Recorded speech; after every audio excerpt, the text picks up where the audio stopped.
വിമാനത്തിനുള്ളിൽ മുഖ്യമന്ത്രിയെ വധിക്കാൻ ശ്രമിച്ചുവെന്ന കേസിൽ കുറ്റപത്രത്തിന് കേന്ദ്ര അനുമതിയില്ല. സിവിൽ ഏവിയേഷൻ നിയമം കേസിൽ നിലനിൽക്കില്ല എന്നാണ് കേന്ദ്ര സർക്കാർ വ്യക്തമാക്കിയത്. യൂത്ത് കോൺഗ്രസുകാരാണ് കേസിലെ പ്രതികൾ. റിനു ശ്രീധർ വിശദാംശങ്ങളുമായി. റിനു, ഇത് വർഷങ്ങൾക്ക് മുൻപ് നടന്ന സംഭവമാണ്. അന്ന് ശബരിനാഥൻ ഉൾപ്പെടെ ഇതിൽ പ്രതി ചേർത്തതും നമുക്കറിയാം. എന്താണിപ്പോൾ കേന്ദ്രം ഇത് നിഷേധിച്ചുകൊണ്ട് നമുക്ക് അറിയാൻ കഴിയുന്ന കാര്യങ്ങൾ എന്താണ്? എന്തുകൊണ്ട് നിഷേധിച്ചു?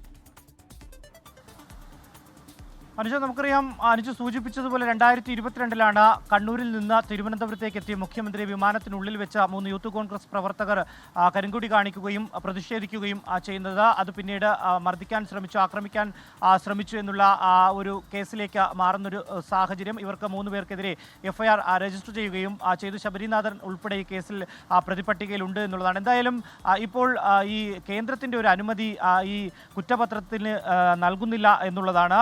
കുറ്റപത്രത്തിന് കേന്ദ്ര അനുമതി നൽകുവാൻ വേണ്ടി തയ്യാറല്ല. ഈ 3 വർഷത്തിന് ശേഷമാണ് ഇപ്പോൾ കേന്ദ്രത്തിന്റെ ഒരു നിലപാട്. സിവിൽ ഏവിയേഷൻ നിയമം കേസിൽ നിലനിൽക്കുന്ന ഒരു സാഹചര്യത്തിലാണ് കേന്ദ്രത്തിന്റെ ഒരു അനുമതി കൂടി സംസ്ഥാന സർക്കാർ വാങ്ങിയത് എന്നുള്ളതാണ്. പക്ഷേ അനുമതി നൽകുവാൻ വേണ്ടി തയ്യാറായിട്ടില്ല എന്നുള്ളതാണ്. നമുക്കറിയാം, യൂത്ത് കോൺഗ്രസുകാർ പ്രതികളാകുന്നു.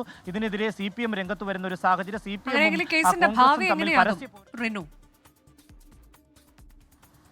അനുജ, കേന്ദ്ര അനുമതി ലഭിക്കാതെ കേരള സർക്കാരിന് ഈ കുറ്റപത്രവുമായി മുന്നോട്ട് പോകാൻ കഴിയുമോ എന്നുള്ളത് നിയമവിദഗ്ധർ പരിശോധിക്കുന്നുണ്ട്. അങ്ങനെ കഴിയില്ല എന്നുള്ളതാണ് നമുക്ക് ലഭിക്കുന്ന വിവരം. കേന്ദ്ര സർക്കാരിൻ്റെ ഭാഗത്ത് നിന്ന് കൃത്യമായി വ്യോമയാന വകുപ്പ് നിലനിൽക്കുന്നതിനാൽ, സിവിൽ ഏവിയേഷൻ നിയമം നിലനിൽക്കുന്നതിനാൽ ഒരു കാരണവശാലും മുന്നോട്ട് പോകുന്നതിന് വേണ്ടി സംസ്ഥാന സർക്കാരിന് കഴിയില്ല എന്നുള്ളതാണ് നിയമവിദഗ്ധരെല്ലാം തന്നെ പറയുന്നത്. ഇനി തുടർ നടപടി സംസ്ഥാന സർക്കാരിൻ്റെ ഭാഗത്ത് നിന്ന് എങ്ങനെയായിരിക്കും എന്നുള്ളതാണ് ഇനി ഏറ്റവും പ്രധാനം. അനുജ, അതാണ് വിമാനത്തിനുള്ളിൽ വെച്ച് മുഖ്യമന്ത്രിയെ വധിക്കാൻ ശ്രമിച്ചു എന്ന കേസിലാണ് ഇപ്പോൾ കുറ്റപത്രത്തിന് കേന്ദ്രം അനുമതി നിഷേധിച്ചത്.